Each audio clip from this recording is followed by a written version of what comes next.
is a handplant course for beginners. You can learn it within 30 minutes. It's one of the safest tricks that involves being upside down and anyone can do it right away. Hello, I'm Bkoji. I've taught about this trick to about 300 people so far, and many beginners have no problem doing it. The handplant is one of the most popular and easy lamp tricks. Everyone can achieve this in just one day and it's popular on the social media. The handplant in just one phrase is easy but difficult. A contradiction. You think I'm joking? But when I ask other people who can do the handplant, they say the same thing. In other words, it's easy once you know what it feels like, but difficult until then. The speed of learning is usually polarized. Who know this feeling and can do it easily on the wall? And develop it so perfectly that they can do even the small bump. Then there are who don't understand the feeling at all until the very end. I think most fit one of these two types. By the way, handplant doesn't really require leg strength or muscle. It all depends on how you use your body and the boards. That's why many women can do it easy. The Temidok and Andy Rodeo can take some time to stabilize even after landing them for the first time. The good thing about this trick is that once you get feel for it, anyone can do it in no time. So here you go, let me show you how to do the handplant.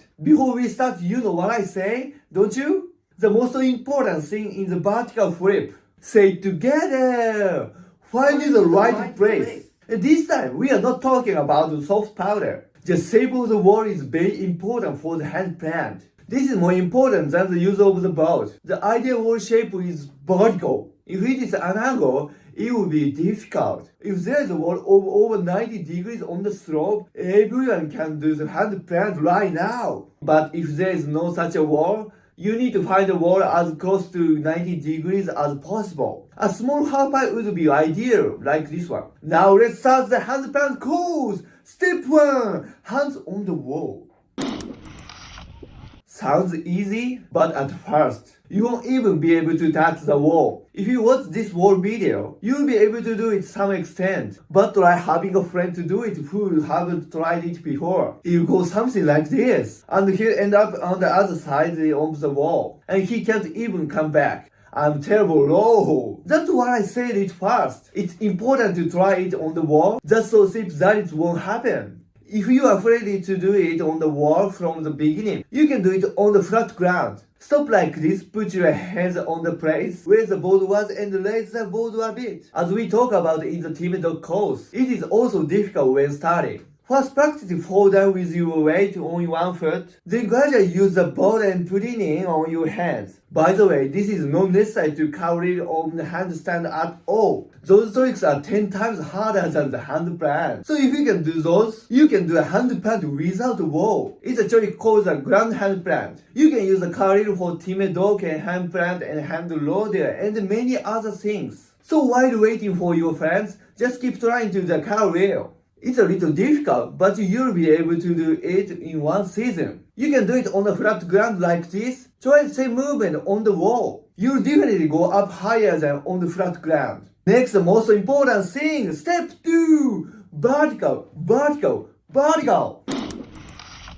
Everyone who can do the handplant, it's because of this. You need to be aware of the 3 verticals. The first is the wall being vertical, that I mentioned in finding the right place. This one we've covered, right? The second is being vertical to the wall. We want to be as perpendicular to the wall as possible. I can do it another angle, but being vertical is very important at first. If you do it at an angle, you won't be able to put your hands in the right position, so it will be hard to stabilize. Don't worry about where the wall is, on your left or right, because you'll enter perpendicular to the wall. You'll be able to do it on any wall once you get a feel for it. The third vertical is your own vertical. Don't think too much before trying it. It's my first time and I'm scared, so I'll just do it little by little. This thinking doesn't work here. It's actually more difficult to do for handplant. It's easy for the force to escape on the diagonal axis. So if you try this, you won't be able to ride the board.